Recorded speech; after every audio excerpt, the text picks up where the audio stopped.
In this lesson, we're going to be talking about detection of malware. The first thing that we want to do is talk about a couple of different ways to do malware detection. And you'll find that whether we're talking about intrusion detection or antivirus programs, you'll find that there are commonly a couple of different ways to do this. The first is called anomaly-based. Now, anomaly-based has to do with figuring out what's normal on either a system or a network, and then alerting based on anything that deviates from that normal behavior. With anomaly-based, you have to have a baseline that you can check against when you see anything happening, and anything that deviates from that baseline would be considered anomalous, and therefore you would alert on it. The other type is signature-based, and it's the one that's more commonly used. Signature-based, of course, is based on a number of signatures. So you take, for example, a virus, and you develop a signature of that virus based on what the file looks like, what its characteristics are. You check any program that runs or file that comes in against those signatures and determine whether you've got a piece of malware on your hands or not. Everybody, I think, is pretty familiar with antivirus programs, and we'll talk about one of them here, although there are several. Now, Microsoft used to have this program called Windows Defender, and they've since changed that into this Microsoft Security Essentials. It's a free program, and it not only is antivirus, it checks for other types of malware as well. There are versions of malware that attack Linux. There are versions of malware that attack Mac OS. In terms of Linux and Mac OS, you'll find that ClamAV is a free and open source antivirus solution that will run on both of them. Another way of doing detection of malware is using something called intrusion detection. Now, intrusion detection can be either host-based or network-based. When we're talking about host-based, we could be talking about programs that check the signatures of files. So you might run an MD5 hash against all of the critical files on your system and all of the system programs, and you would create a database of all of those. You could check against that database periodically to see whether anything has changed. If something has changed, then you may very well have a piece of malware on your hands.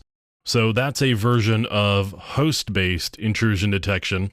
And I'm going to take a look here at a network-based intrusion detection system.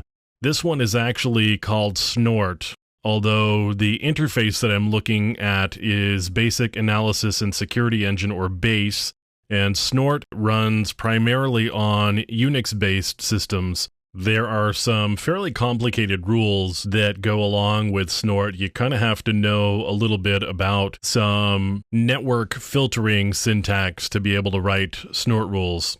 You can see these rule sets in this directory. These are all of the rules that are on this system. So I could take a look at backdoor rules. For example, the one at the top says alert on a TCP packet, any external network, and the source is any, and the destination is the home network. And these variables that have the $sign in front of them are defined in a configuration file. And there's a lot of other details here about flow bits and offset and some other stuff. You have to know a fair bit about what the packet looks like in order to write these rules for this. The backdoor rules has about 119 rules in it. Each of these files is going to have several dozen rules in them. And again, these are signatures, so you could see that signature is based on what the packet looks like. So for example, source or destination, IP address or port, and some other information. And that would be the signature that the rules are based on.